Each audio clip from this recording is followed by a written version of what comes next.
So, sa madaling salita, nung nagkaroon kayo ng pagtatalo, parang ano ka muna, nagpalamig ng 3 araw. Then, pagbalik mo after 3 days, hindi mo na ulit nakita yung mag-ama mo. Hindi na po.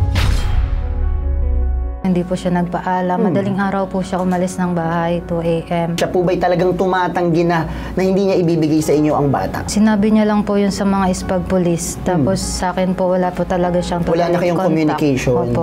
Pero titingnan din natin mamaya, may makakausap din tayo from, I think, sa social worker natin para malaman yung karapatan mo bilang ina. Kasi mali rin naman talaga na tinakas ng walang pahintulot. Siyempre may karapatan din po ang nanay at panigurado 4 years old yung bata, naghahanap pa po yun ng maternal love and care. Ang kadalasang nag-aalaga sa bata ay yung nanay talaga. Correct.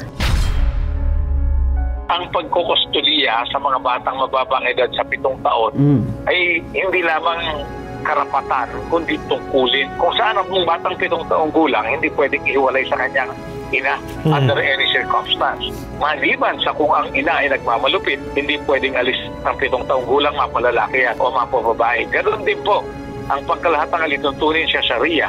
Sa katunayan, may tawag po sila dyan, hatana. Ma'am Jennifer, naluluha ka ngayon ha? Miss ko po yung anak ko. Gusto ko na po siya makita. So, sa madaling salita, nung nagkaroon kayo ng pagtatalo, parang ano ka muna, nagpalamig ng 3 araw. Then, pagbalik mo after 3 days, hindi mo na ulit nakita yung mag-ama mo. Hindi na po. Hindi po siya nagpaalam. Madaling araw po siya umalis ng bahay, 2 AM. Tapos, nireport ko po sa police. Yung police po na nasa Mindanao, ginawa naman po nila yung part nila, pinantahan sa Mindanao. Tapos, hindi daw po niya ibibigay, nagmatigas po siya, hindi daw po niya ipapaano sa akin. So, kala ko po, gusto lang niya ng peace of mind, palamig, kaya pinabayaan ko po muna. Tapos, mga after 1 month po, nalaman ko po, meron na po siyang bagong babae doon. Kinakasama. Pero kayo po ay kasal, no? Matanong ko lang po, at ang inyo po, religion po ay Muslim po. Muslim po. Oo. Siya po ba'y talagang tumatanggi na hindi niya ibibigay sa inyo ang bata? Sinabi niya lang po yun sa mga ispag police. Tapos sa akin po, wala po talaga siyang wala na kayong contact. Communication. Opo. Nung kinasal po siya, dapat po is magpapaalam muna siya sa akin, hihingi ng consent ko. Wala pong gano'n na nangyari. Gano'ng katagal na po ba kayo magkarelasyon, ma'am? Matanong ko lang po konting history lang. Ano po, 6 years. 6 years na. Yes. Sa 6 years na po ba yun? Kamusta naman po ang relasyon po ninyo? Okay naman po kami sa 6 years na yan. Pero last year po, mga 2023, tumakbo po siya sa Davao de Oro ng Kagawad. Okay. Tapos yung 6 months, sa loob na 6 months na po yun, di po niya kami konontak. Kumbaga, nag-disappear siya sa amin. Nung nanalo na siya ng Kagawad, bumalik po siya sa akin dahil po nandito yung mga anak ko sa akin. Tinanggap ko po siya. May plano po pala siya na ganyan ang gawin niya. Kasi ang bilis po may babae siya agad. Tapos after 2 months, kinasal na po siya sa iba. Sinubukan naman ng bitag na imbitahan ang inireklamong asawa na Senior Yaya, ngunit tumanggi itong sumagot sa aming programa. Magbibigay na lang daw siya ng kanyang statement para sa reklamo ni Jennifer. Ayon kay Nyor, totoo na tinakas niya ang anak nila pero mayroon daw siyang dahilan. Dagdag pa ni Nyor na nakapag-file na rin daw siya ng divorce kay Jamaha sa kanilang lugar, kaya sila raw ay hiwalay na. Gusto ko lang ipaliwanag sa ating lahat ng mga nanood na kapag tungkol po sa usaping relasyon, hindi po basta-basta nangihimasok ang bitag. Ang dahilan lang naman kung bakit namin tinanggap ang reklamo ni Madam ay tungkol po dito sa umano'y kuha ng kanyang anak na wala daw po kanyang consent. Ano pong posible na naging problema ninyong dalawa? Kung bakit po ayaw niya ipakita itong sinasabing bata sa inyo? Hindi ko po alam, sir. Wala bang sinasabi itong si lalaki? Wala po, kung sir. Bakit ayaw niya ipakita yung bata sa iyo? Wala bang sinasabi na posible naging dahilan? Kasi nagkaroon kayo ng hidwaan, nagkaroon kayo ng away. Yun po ang hindi ko alam, sir, kung bakit niya tinalay. So wala po kayong kahit anong posibleng hinala kung bakit po gano'n na nangyari? Wala po. Pero titingnan din natin mamaya, may makakausap din tayo from, I think, sa social worker natin para malaman yung karapatan mo bilang ina. Kasi mali rin naman talaga na tinakas ng walang pahintulot. Makakausap natin ngayon sa kabilang linya itong OIC ng Bureau of Legal Affairs ng National Commission on Muslim Filipinos. Itong si Atty. Attorney Abayanan Mandin. Magandang umaga po sa inyo, Attorney. Magandang umaga po, Carl. Magandang umaga po sa lahat ng nakikinig ngayon. Nakikinig naman po ako kanina, Sir Carl, no? Narinig ko po na si Ma'am Jennifer ay Muslim. Siya po ay kinasal sa kanyang asawa sa tradisyon at kulturang Islam. But I would like to verify from her kung ang kasal po nila ay registered sa Sharia law or sa PSA. Alright. PSA po. PSA daw, ma'am. Meron kayong certificate of marriage? Meron po, ma'am. Sa batas po natin sa Philippines po, pag po ang kasal po sa Muslim ay registered po sa PSA or with the Sharia court, pag ito po ay ipapawalang visa or divorce because Islam has under PD 1083 meron pong divorce, dadaan din po ito sa proseso. Ang proseso ng divorce po ay kailangan meron poong notice, written notice po na isasubmit ng any Muslim male na gustong magdiborsyo sa babae with the Sharia Circuit Court. Hindi po ito idudulong sa Jamaa or alam ko po ang Jamaa is yung mga parang Muslim group sa ating mosque or sa masjid at hindi po yun ang proseso na kinakailangan ng PD 1083. Pagkatapos din po ito, magkakaroon po ng agarang the composition of the Agama Arbitration Council kasi dito po sa PD 1083, even though there is divorce, mayroon po tayong process sa kung yan po ang sinasabi ni Ma'am Jennifer, very obvious, hindi po ito dumaan sa proseso. At napaka-clear po ang batas natin na a divorce granted under Sharia law in accordance with PD 1083 are recognized by the Philippine government provided the procedures prescribed by the law are strictly followed. So in my humble submission po, hindi po nasunod yung proseso. Kaya technically po, pwede natin sabihin mag-asawa pa rin po sila. Okay. Po, nanggaling po mismo sa inyo na mag-asawa pa rin sila. May concern lang. Po, yes. Ang kanilang anak ay mukhang kinuha po daw ni lalaki. At itong si lalaki, ayaw naman daw po ipakita dito sa babae. Itong sinasabing anak, you just said, ma'am, na sila yung mag-asawa, and I believe that with common sense and reason, usually, na kapag mag-asawa, merong karapatan ng each parent to see their child. Yes, I mean, you would agree, ma'am. My straight answer is that si ma'am po ay pwede po siya mag-file ng writ of habeas corpus. As per AM number 030404-SC is the rule on custody of minors and writ of habeas corpus in relation to custody of minors po. So, in context of child custody, it's used to situations where a minor's custody is being withheld from the person legally entitled to it. So yun po yung pinaka-nakikita kong mabisa at pinaka-madali na paraan para maipakita kay ma'am ang kanyang anak na itinatago sa kanya ng kanyang estranged husband. Masasabi po natin yun kasi hindi na po sila nagkakasundo, nag-away na po sila. There's no communication. So, yun po yung pwede po niyang i-file. Also, may other options po din si ma'am. Pwede po siyang mag-file ng VAUSI, Anti-Violence Against Women and their Children. So, marami po siyang ways na pwedeng gawin, pwedeng sundin kung para makuha po niya yung anak niya. Okay. Narinig ko rin po, Sir Carl, because I was listening, sabi po niya po yung barangay kagawad yung asawa po niya. Hindi po ba? At under the law po ay napakataas ng pinapatong ng ating batas para sa mga government officials. Ito po nakalagay po dito sa local government code natin. Pwede po silang i-sanction for dishonesty, oppression, misconduct, or abuse of authority. Pwede rin to magkaroon ng preventive suspension or removal from office. Alright. So maraming options si ma'am. Pero dinig ko po kasi si ma'am, no, I was fed by information na si ma'am ang kanyang asawa ay barangay kagawad.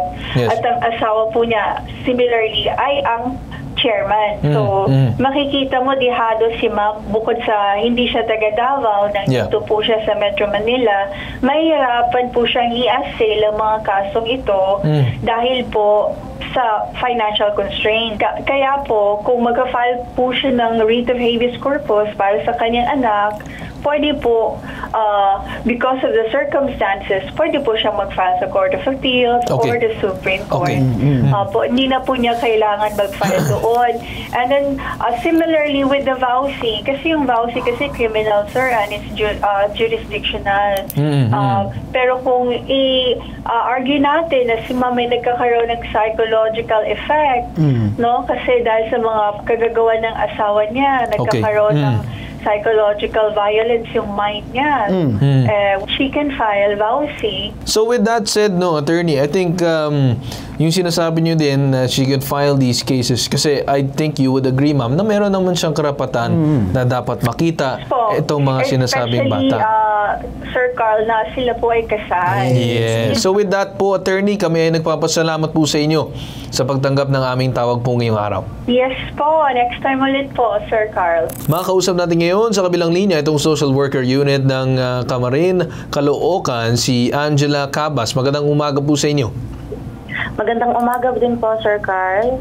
Ang pwede po natin gawin, sir, is matulungan si ma'am na ma-refer po siya sa si MSWDO po ng Davao din. Manghingi rin po tayo ng tulong sa mga social workers nila and especially po nabanggit po na kagawad si Sir, yung Mr. po niya. Baka mas madali po nating makausap, mapaliwanagan na syempre may karapatan din po ang nanay. At panigurado, 4 years old yung bata, naghahanap pa po yun ng maternal love and care. Panigurado po dahil since syempre ang kadalasang nag-aalaga sa bata ay yung nanay talaga. Correct. Kaya, yun po yung gusto naming pwedeng maitulong sa nanay na mabigyan po siya ng referral papuntang Davao, manghingi po tayo ng tulong sa mga social workers and also to assess po kung kamusta na ba yung bata sa piling ng tatay. And nabanggit din po kasi na may bagong kinakasama na po yung tatay niya. So, syempre, it's a big impact din po. Posibleng maging impact din po yun sa bata. Kung naalagaan po ba siya ng tama doon o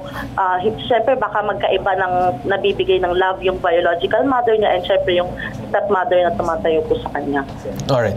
So with that said, Ma'am Angela, asahan po namin yung maging assistance ninyo with proper coordination also as well doon po sa social workers ng Davao para kung sakali po ay mapag-mediate itong dalawang panig. Now, siguro ang pakiusap ko na lang din po dito sa inyong tanggapan kung sakaling aabot po sa punto na makapag-file din siya sa VAUSI, kung sakaling meron talagang pagde-deprive ng kanyang karapatan, ay kung sakali ma-assistahan nyo din po siya, ma'am, kung sakaling ganun. So with that said, Ma'am Angela, maraming salamat po sa inyo. Maraming salamat din po. Ma'am Jennifer, naluluha ka ngayon. Ano pong nararamdaman nyo? Miss ko po yung anak po. Gusto ko na po siya makita. Alright. So with that, ma'am, nakikita po namin na nagiging emotional kayo. But ang gusto po namin dito ay syempre masolusyonan po ang inyong problema. So with that said, no, I think, Dean, mas maganda kausapin mo na ngayon itong secretary ng barangay. Okay, makakausap po natin sa kabilang linya si Secretary Sondus Asanul ng Barangay Bongbong Pantukan, Davao de Oro. Magandang umaga po sa inyo, ma'am. Magandang umaga po. Willing naman po yung barangay na i-cater yung case ni ma'am sa aming barangay kagawad dito sa barangay.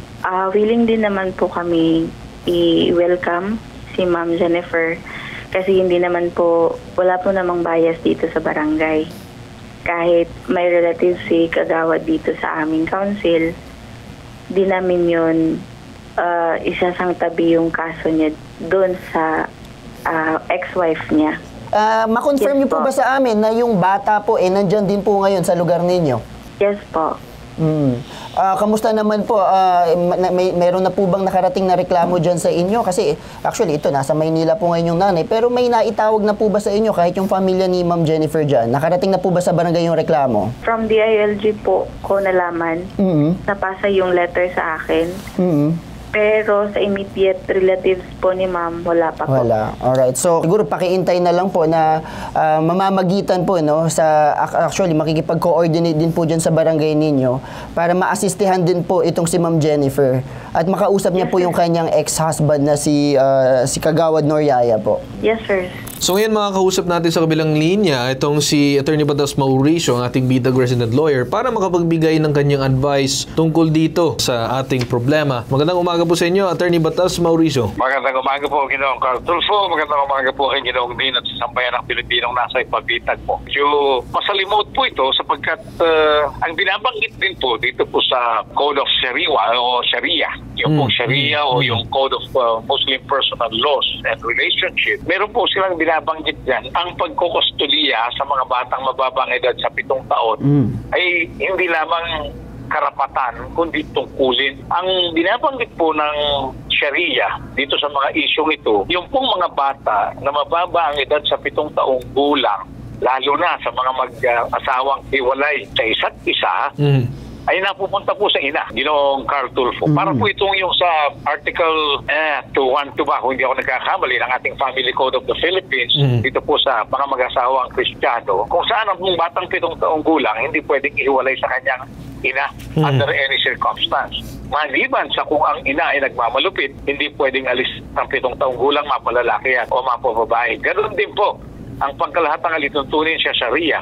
Sa katunayan, may tawag po sila dyan, hatana po ang tinatawag sa issue ng kustodiya. At ang binabanggit po dyan, ang mga batang mababa ang edad sa 7 taong gulang ay binibigay ang pangangalaga, ang pagkustodiya sa kanilang mga magulang kung sila ng kanyang asawa, lalaki at babae ay magkahiwalay na. Kung wala po yung ina sa ano pa mang kadahilanan, yung pong nanay nung ina, Ginoong Carl Tulfo, o di kaya yung kapatid nung ina ay siyang binibigyan ng karapatan ng mga siwa.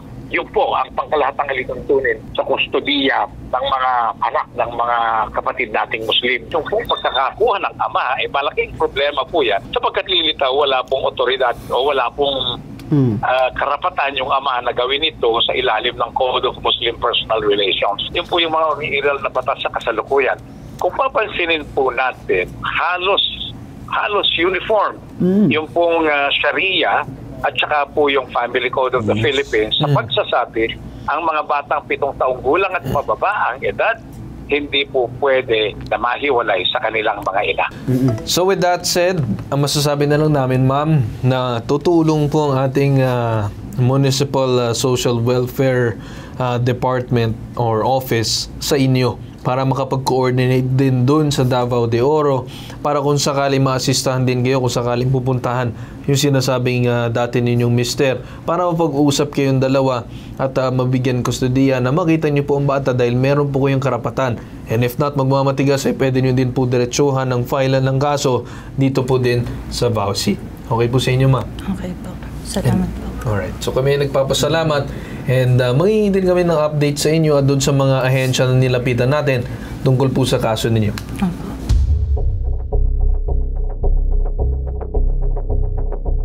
Mga kasama natin ngayon muli sa studio ang nagrereklamo na si Jennifer Lalong. Magandang araw po sa inyo, ma'am. Magandang araw po. Pumunta po ako ng MSWD sa Caloocan. Tapos binigyan po nila ako ng referral papunta sa Davao. Sa MSWD po sa Davao, inassist naman nila po ako agad. Tsaka nanghingi rin po kami ng tulong sa mga pulis. Tapos pinuntahan po namin sa barangay nila mismo. Tapos sa barangay po nila, pinuntahan po namin yung bahay ni Kagawad Kayak. Tapos in-invite po siya sa barangay. Tapos dun po kami nag-usap-usap. After po nun, ayaw po niya ibigay yung bata eh. Noong una? Opo, noong una hindi po niya ibibigay yung bata talaga. Tapos sabi po ng mga pulis is hindi kami aalis dito sir nang hindi namin nakukuha yung bata. Pumayag din naman po siya. Bumayag siya. Wala talaga. Si Yaya. Aliyah. Namin madadala yan pag wala kayong backup. Kanina na wala ko kung ano. Dito na kape! So, nung time na yun, ano naman ang naramdaman mo? Nung finally, sa tagal-tagal ng panahon na inaantay mo, nakita mo na ang iyong mga anak? Opo. Ang nangyari nun, sir, nilabas, sobrang tagal nila ilabas sa bahay nila yung bata. Yung mga half hour kami nagantay sa labas po ng bahay nila. Tapos, nung lumabas po yung bata, umiiyak. Umiikot po yung mata niya. Tapos, napasulya po siya sa akin, nadaanan ng mata niya yung anak ko, yung mukha ko. Bumalik ulit yung tingin niya sa akin. Hindi na po humiwalay ng tingin niya sa akin. Ako po, nakatitig din po ako sa kanya. Tapos, pinuntahan ko po siya. Wala na po akong nalaman sa mga paligid ko kung sino-sino yung mga nandyan eh. So, nilapitan ko po siya. Tapos, kinuha ko po siya. Yumakap din po siya agad sa akin. Tapos, sabi ko sa kanya, I miss you. Sabi din po niya, I miss you, Mami. Tapos, ayun, nag-iyakan na po kami. Kahit po yung mga pulis doon, MSWD, nag-iyakan din po talaga. Okay. Sa lahat po ng tumulong sa akin, sa Davao, lubos po ako nagpapasalamat sa inyo, sa MSWD, Caloocan, sa Davao po, sa mga pulis. Salamat po, maraming salamat po sa inyo. Kasama ko na po yung anak ko.